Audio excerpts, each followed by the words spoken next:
Páscoa, em hebraico, Pessah. Páscoa, ela foi reinterpretada 4 vezes até chegar nisso que eu e você pregamos e que os jovens fizeram a peça lá na Rua Assis ontem. É a 4ª interpretação do que seja Páscoa. A Páscoa é uma festa muito antiga, da época do povo nômade. Um povo que vivia sem lugar e que, saindo de um lugar, numa certa estação do ano, eles se moviam para outra. E antes de se moverem, o que eles faziam? Uma festa marcada pela esperança, uma festa marcada pelo algo novo acontece. Deus nos dará nova vida, um novo lugar. Em meio a tudo isso que nós já usufruímos aqui, Deus vai dar um lugar novo. Os nômades celebravam isso. Mas continua a história, e essa história passa por um povo que é subjugado no Egito. E lá no Egito, eles experimentam um livramento. E aí, lembramos de toda a história da libertação do Egito. Moisés, Arão, 10 pragas, povo fugindo, Mar Vermelho, tudo isso. Esse povo reinterpreta essa história onde tudo se acabou, onde os sinais de morte estão presentes. Algo novo acontece, uma nova terra, e agora no Egito, uma terra que mana leite e mel. Ela é reinterpretada. Quando você abre o texto bíblico e olha para a Semana Santa, que é a que nós vivemos agora do ponto de vista litúrgico, o que você tem é Jesus fazendo a 3ª interpretação. Jesus pega o pão da ceia, da Páscoa, e diz: este é o meu corpo, que é dado para vocês. Lembrem-se disso todas as vezes que vocês celebrarem. Este cálice é a nova aliança no meu sangue. Lembrem-se disso todas as vezes que celebrarem este ato. Jesus faz a 3ª interpretação. Porém, a igreja, após este tempo, faz a 4ª. Os discípulos fazem a 4ª interpretação e diz: Páscoa é a ressurreição de Jesus. Onde há morte, vida. Onde parece ser o final, o recomeço. Páscoa, de forma ampla e irrestrita, é dizer, em meio à morte, a vida.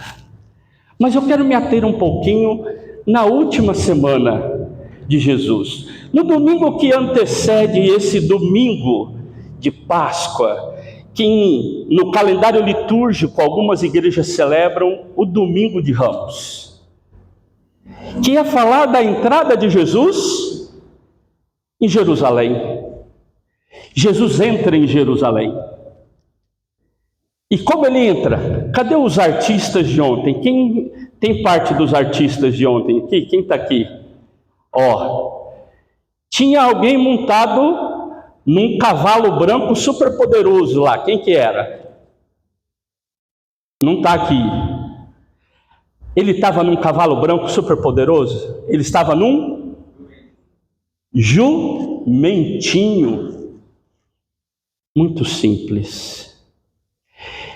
E nós cantamos aqui o que é que o povo dizia enquanto esse Jesus, num jumentinho, entrava na cidade, as pessoas diziam: Hosana ao Rei. Você sabe o que significa Hosanna, Hosana? A gente às vezes canta assim, né? E eu sou craque nisso. Eu não sei quantos aqui são do ministério do ventilador. Eu sou, sabe? De vez em quando eu estou cantando, eu começo assim.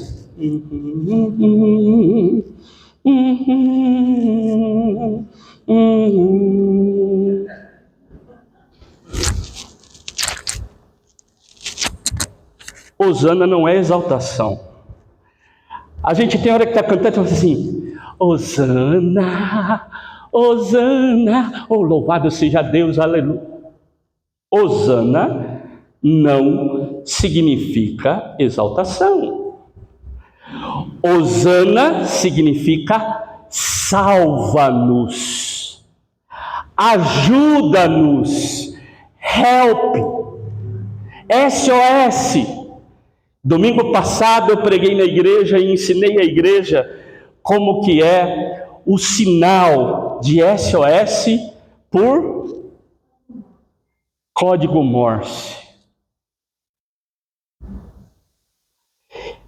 A gente usa a palavra SOS porque foi necessário utilizar ela no código Morse. Alguns pensavam que SOS significava, lá no início de 1800, que significaria salvem nossas almas, ou salve nosso navio em inglês. Não. SOS são as letras mais fáceis no código Morse. São 3 batidas rápidas, 3 mais longas, 3 rápidas. Por isso, na hora do desespero, fala assim: deu ruim, acabou, zerou, a casa caiu, não tinha como errar. SOS. Risco de morte, tá mal, socorro. SOS é isso. Hosana significa isso, salva-nos. Quando Jesus entra em Jerusalém, o povo está ali gritando: dá um jeito. Só que a expectativa deles era de um Salvador que entrasse num cavalo branco, poderoso, vencesse o Império Romano e ali acabasse com o negócio. Acabou, perdeu o Playboy. E Jesus, desde o começo, mostra o inverso. Fala: não tem cavalo branco, não tem esse poder militar, sou eu. E o povo também, aqui não tem, né? Mas ontem usaram lá palmeiras, né? O que significa aqueles ramos? As pessoas, né? A gente usa símbolos sem conhecer os símbolos, né? Hosana. No ano 200 antes de Cristo, a gente tem, assim, sabe, um período interbíblico de mais ou menos 400 anos entre o Primeiro Testamento, Antigo Testamento, e o Novo Testamento, o Segundo Testamento. Nesse período interbíblico, a história continuou. A gente pode não ter textos que sejam reconhecidos como textos canônicos da nossa Bíblia, mas a história aconteceu e se escreveu essa história e nós temos ela registrada. Eu tive a oportunidade também de estudar história, sou professor de história. Gente, a história continua. E no ano 200, Israel é subjugado e o templo é profanado. Eles perdem a autonomia do templo e o templo foi profanado. E sabe o que aconteceu? houve um movimento dentro daquele povo, daquela sociedade, dirigido por uma família, a família Macabeus. E eles então conseguem vencer, recuperar o templo e consagrar o templo novamente. E na cerimônia de consagração do templo, eles tinham ramos que dizia: algo novo está acontecendo. Onde estava a morte, chegou a vida. Onde era profanação, hoje é dedicação ao Senhor. Os ramos significam expectativa de vida nova. Ao pegar o texto bíblico e você estudar esse texto e ver o que ele está apresentando, dizendo: esse povo levanta ramos e diz: salva-nos, é dizer, faz de novo. Faz de novo na nossa vida. Tem coisa difícil acontecendo na nossa história. Os sinais de morte estão presentes.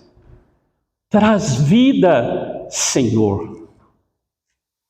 Páscoa, portanto, quando pegamos desde o seu início, os camponeses, os nômades, depois os libertos do Egito, o próprio Cristo, a igreja, estão dizendo: em meio à morte, a esperança de vida. E Jesus é o maior exemplo dessa expectativa, inclusive sobre a morte física. Acontece em todas as áreas da vida e também na nossa existência. O problema é que às vezes falamos só da existência e queremos dirigir o poder da mensagem da Páscoa somente para a vida após a morte, mas essa não é a única mensagem da Páscoa. Por isso nós celebramos aqui na igreja mensalmente a ceia. Celebramos mensalmente a ceia. A ceia é lembrar: onde há sinal de morte, Jesus traz vida. Eu e você somos os promotores, as promotoras de vida no mundo. Daí outros exemplos utilizados por João no Evangelho. Onde a escuridão, chegou a luz. Onde a vida está sem gosto, chegou o sal. Onde não se tem saída, chegou a porta. Eu e você somos chamados como representantes desse Cristo, em sermos os promotores dessa mensagem de esperança. Por isso, ouvir as necessidades das pessoas nos ajuda a conectar com o que elas precisam ouvir. Eu tive a experiência no início do meu pastorado.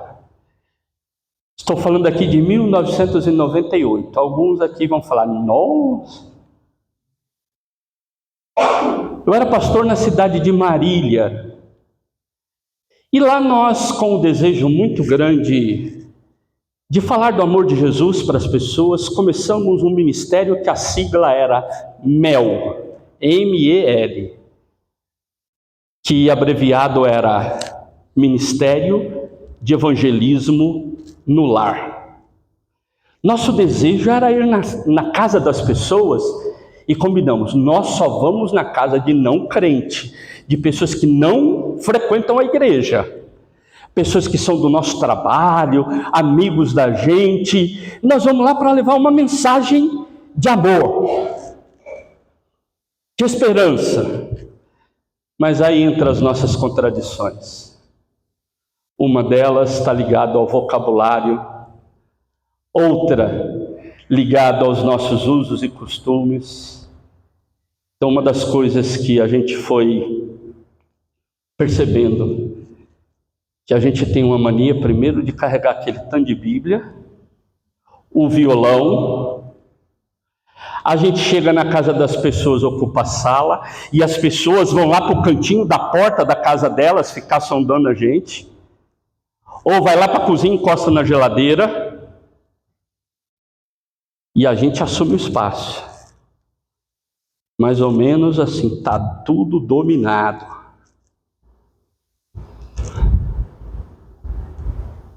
E aí a gente começa a cantar as coisas que só a gente entende. Nossos vocabulários, nossa leitura teológica, religiosa. E acreditamos que isso vai mexer no coração delas, mas nós não conseguimos comunicar com elas o que elas precisam de ouvir. Porque nós estamos centrados em nós como emissores de uma mensagem. E falar da Páscoa é ser capaz de falar Jesus da vida nova para você, no lugar onde você está, do jeito que você é, nesse momento. Mas a gente chega lá para falar de outras histórias. Aí cantamos as nossas músicas, que nem sempre são trabalhadas para um espaço evangelístico. Quem viveu a igreja nos anos 80, anos 90, pode se lembrar de algumas músicas com cunho mais evangelístico, tentando alcançar uma pessoa que não é da igreja. Porém, anos 90, mas principalmente anos 2000, com o crescimento das chamadas comunidades e os movimentos de louvor nas liturgias dos cultos, carregou-se mais no estilo de música de adoração, ou seja, mais voltado para o templo, para dentro, para a adoração a Deus. E nós perdemos essa linguagem do outro, do não crente, daquele que não está acostumado com o nosso vocabulário. E aí quando a gente vai cantar, a gente canta as nossas músicas daqui para pessoas que não estão aqui e que nem conhecem isso. Quando eu era seminarista, um dia estava numa lanchonete, eu e mais 2 seminaristas, e aí a menina estava lavando um copo, derrubou o copo e falou assim: tribulação. Aí ela veio para atender, eu falei: você é crente de que igreja? Ela falou: como você sabe que eu sou crente? Eu falei: só crente usa a palavra tribulação.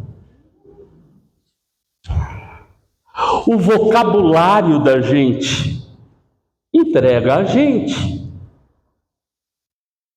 O nosso vocabulário precisa de ser um vocabulário misto, que alcance pessoas dentro do que elas percebam como sendo comunicação e mensagem para elas. A Páscoa, que é esse símbolo de esperança num tempo de desgaste, num tempo de morte, num tempo de término, de terra arrasada, eu preciso de ouvir o que é que significa isso. Não estou dizendo que todos nós precisamos ser psicólogos e psicanalistas, mas precisamos ao menos dar espaço para o outro falar, e quando o outro falar, levarmos palavras de esperança. Por muito tempo, apesar de dizermos que a evangelização é apresentar as boas novas, nós só falamos de más novas. Se não aceitar, você vai para o inferno. Isso não é boas novas. Boas novas é Deus tem um projeto para você na eternidade com Ele. Isso é boas novas. o jeito que você fala, a entonação que você dá, o lugar para onde você mostra, a esperança que você apresenta. Por isso, se nós às vezes queremos falar desse Cristo ressurreto que dá vida nova, e o Evangelho de João diz assim: vida em é uma vida plena.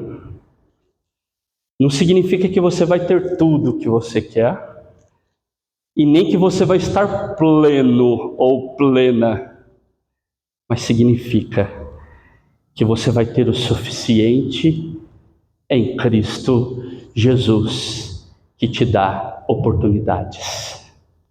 Às vezes queremos falar da ressurreição do último dia e esquecemos de falar das ressurreições do dia a dia.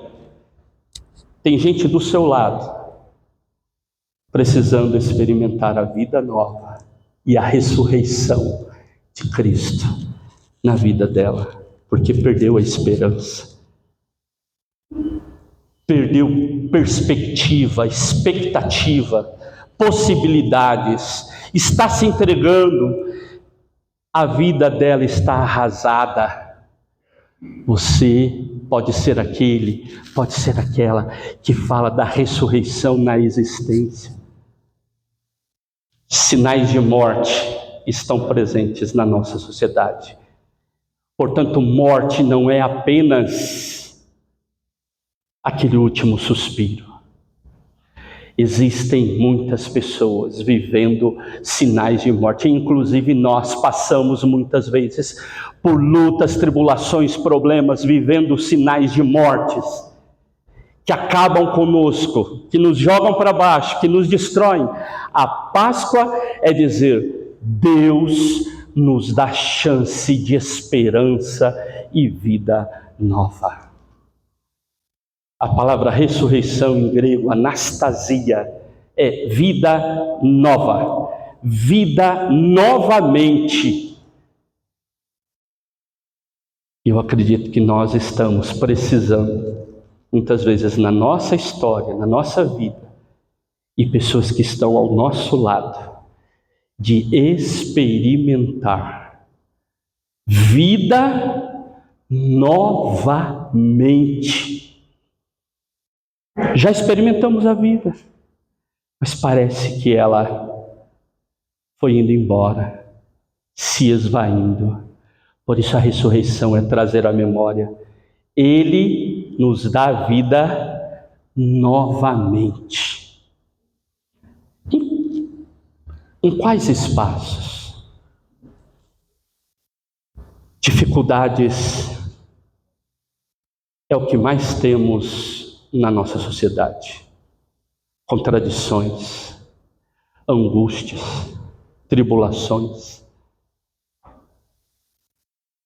É no meio disso que, ouvindo as pessoas, sabendo das suas necessidades, nós podemos falar da ressurreição, da nova vida, não só lá do último dia, mas da que acontece aqui e agora.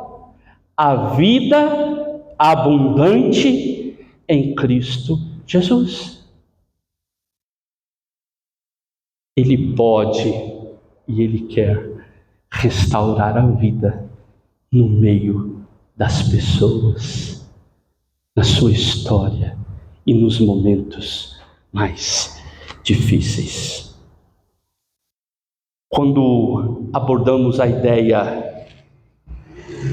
Jesus ressuscitou, nós precisamos de lembrar que a ressurreição de Cristo é dizer, todo o ministério dele voltou à tona. Porque os discípulos que estavam voltando para casa dizendo: você não ficou sabendo? Jesus morreu. Tinha o próprio Jesus do lado deles.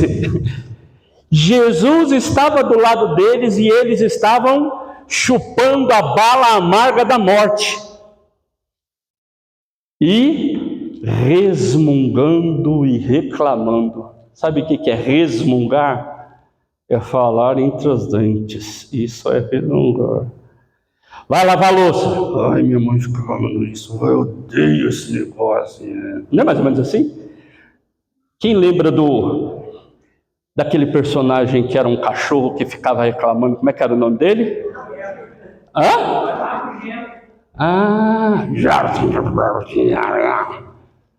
Ou daquela hiena que ao invés de rir ela chorava, lembra? Lip Hard. A hiena ao invés de rir ela chorava. Ó céus, ó tristeza. Não era isso? Às vezes a gente vive isso, né? A gente vive essa questão própria do gosto da morte na boca, daí a amargura. Amargura é isso. É aquele gosto amargo, né? Gente, eu tive dengue. A primeira vez que eu tive dengue, eu tive dengue uma vez só, então a primeira vez. A vez que eu tive dengue, uma das coisas que mexeu muito comigo, sabe o que foi? Foi o fígado. Como eu venho de uma cultura de nunca ter bebido bebida alcoólica, de ter tido problemas no fígado, isso que o pessoal reclama, meu fígado, nunca tinha experimentado. Mas a dengue mexeu no meu fígado e aí amargou a minha boca. Aquele gosto de fel. Um dia eu estava tão desesperado que eu fui na cozinha, enchi a mão de açúcar cristal, gente, e fiz assim, ó. Gente, aquilo virou um fel. Imagina a coisa mais amarga, terrível do mundo. E eu descobri que quando a boca da gente está amarga, até as coisas mais doces não faz efeito. Quando o gosto de morte está na boca da gente, até as coisas melhores do mundo não são experimentadas. Jesus do lado deles e eles dizendo, lá, ele morreu. Eles só foram perceber, e qual é o recado que João deixa ali? Eles só foram perceber quando ele partiu o pão e comeu com eles. Esse Cristo é aquele que não promete só a ressurreição no fim dessa existência. Ele está conosco a existência toda. E nas horas mais difíceis é que ele diz assim, conta comigo, estou com você, para o que der e vier, eu quero ser bênção, eu quero cuidar, eu quero te ajudar, quero te dar vida nova. Nesse lugar que parece que está arrasado e não tem nada, é daí que eu vou tirar. Pastor Marcelo, eu vou contar aqui uma ilustração que eu contei quando eu fui pregar a primeira vez em Goiânia, na sua casa, quando estava começando a Igreja Batista Ebenezer. Olha só, hein? Eu voltei alguns dias só. Conta-se que um burrinho caiu no poço. E tentaram de todo jeito tirar o burrinho do poço. E o dono veio, tentou tirar o burrinho, não conseguiu. Veio então os amigos e vizinhos lá da fazenda, tentaram tirar o burrinho, não conseguiram. Fizeram todo o esforço quando alguém disse, olha, ele está sofrendo muito, soterra logo para acabar com o sofrimento dele. E começaram então a jogar terra naquele burrinho. E terra naquele burrinho. Só que a terra batia no lombo do burro, o burro chacoalhava, a terra caía no chão, o burrinho pisava em cima da terra. Terra no lombo, chacoalha, terra no chão. A terra que era para soterrá-lo foi a terra que o libertou. Meu desejo é que a Páscoa tenha uma conotação existencial para você. Em meio às lutas, tribulações e dificuldades, saber, Deus está comigo. Se vier terra, Deus te abençoe, Pastor Marcelo.